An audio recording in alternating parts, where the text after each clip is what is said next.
on, people. Wake up. Matt Duchene. Yeah. He just got back to the level that he's accustomed to playing at this season. Yeah. Is that really the story? I think so.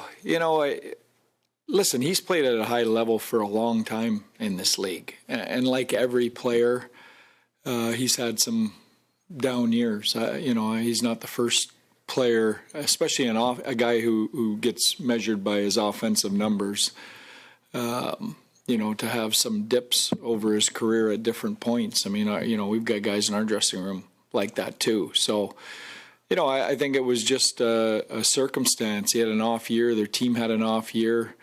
They wanted to make some changes. He became available. I don't think there was any doubt in Jim or I's mind, what he was capable of. And he's coming, he's delivered, at that level. And he doesn't look like he's slowing down to me. When Sagan's healthy, how do the three parts of that line complement each other? Well, listen, you know what, the analytics, I mean, they've got a long stretch of being not just the best line in our team, one of the best lines or the best line in the league for stretches over the last 2 years when they're healthy. So, Seggy's got to get up to speed. It's game one. He missed 56. He hadn't played since December. I thought he did a great job coming in, getting up to speed. But, there's going to be some runway there. But when they're all going, they get a nice compliment to each other. Marchment does a great job of disrupting and forechecking and winning pucks back. Dutchie's the transporter. He can carry the puck 200 feet from goal line to goal line. And Seggy's turned into one of those guys that, is really, really good defensively. He's kind of the defensive conscience of that group for me. But also has that ability to find holes and find pucks in the offensive zone. Can you say in the analytics of that line, what are the numbers that you find value in versus don't find value in when breaking something down like that? Yeah. You know what? It's a good question. You'd have to ask our analytics group. They do all that heavy lifting for me and get it down to some other those guys. Yeah, I mean, I rely on those guys to give me the Coles notes for the people that are old enough in this room to know what Coles notes are of it. So I'm not sure exactly, but we talk about the importance, and that's the thing with analytics. I'm going to go off on a tangent here now.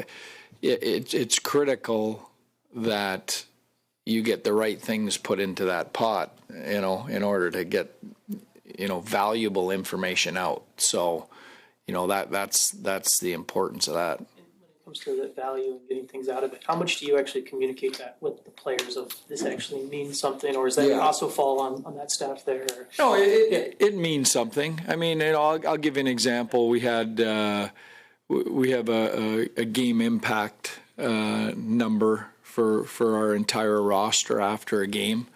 And some guys are lower on that list than how they feel they played, and some of it's matchup based. If you're playing against McKinnon every shift, your game impact isn't in the things that they're talking about. It's offensively skewed. It's things like that. It isn't going to be good. So you've got to be careful with some of that stuff.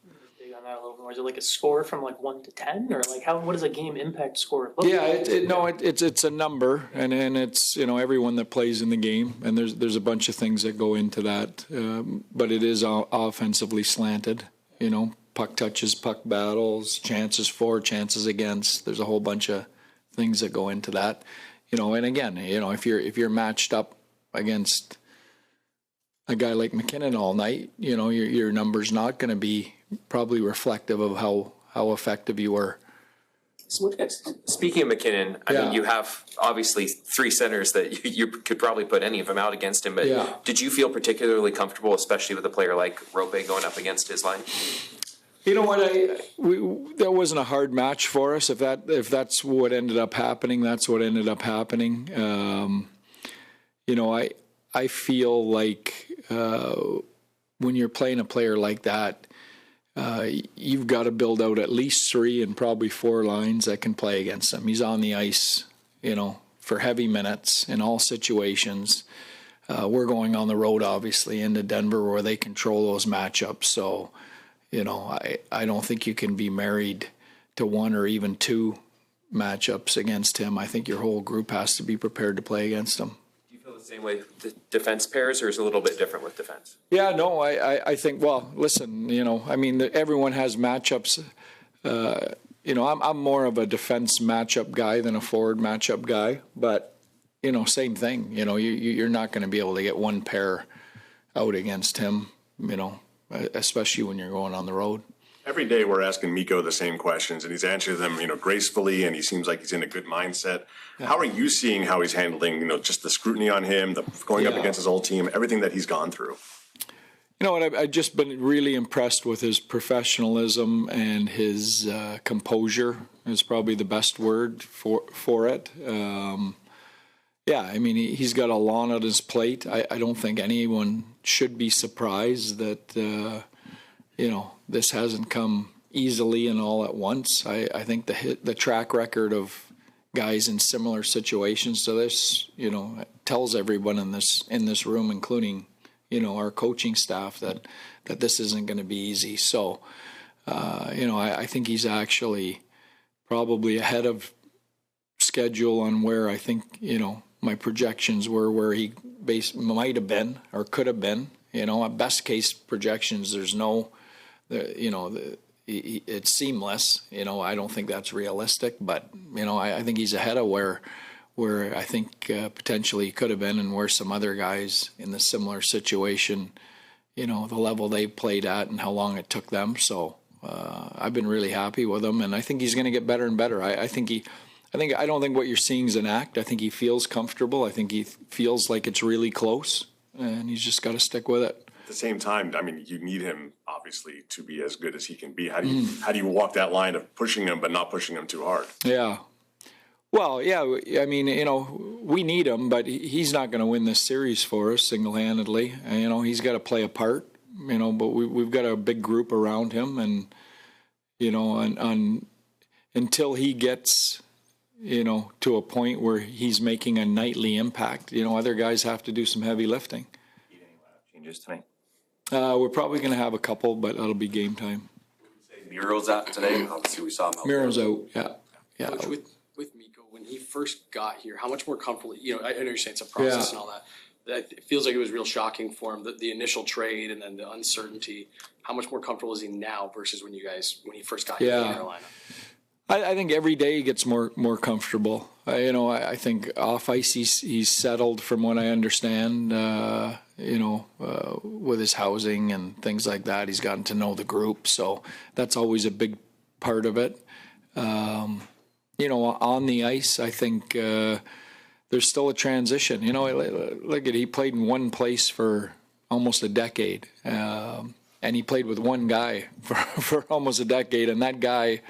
No one else in the league has that guy, that plays that exact game. So you've been working off, a certain partner like that for a decade, and your game working off that. It's not an easy transition. What is his complete? Sorry, go ahead. Chris Tanev was really effective in shutting down Colorado Stars last year. Yeah. What can you replicate from what brought him success with the personnel you have Yeah. here? Well, you don't replicate Chris Tanev. I think that's the beauty of Chris Tanev. He was. Listen, when we played Colorado last year at this time of year, we had Miro Heiskanen and Chris Tanev, two, in my mind, probably the top 5 defensive defensemen in the league, in our lineup. So, that's a different world than we're in today with what we have. So, we've got to do it by committee. We got to do it. Our forwards have to play a bigger part in that. Our goaltender has to play a big part in that. We don't have the same group we had last year. Obviously, this time of year with lineups and everything like that, there's a lot of things we don't know publicly that you and Jared are. How much, though, when you say I'm making game time decisions, or Jared says I'm doing this, does it actually impact your day, what Jared says? Or vice versa? Like as a coach, like we always hear like intentionally you don't share it with us and that's fine. But I'm just curious of how much does it actually change your prep when you say, hey, we're gonna name our lineup at 6 o'clock? I'm gonna go home, I'm gonna have a pregame meal, I'm gonna have a nap. I'm not thinking about Jared Bednar or what he says today, and I assume he's not thinking about me. I hope he's not.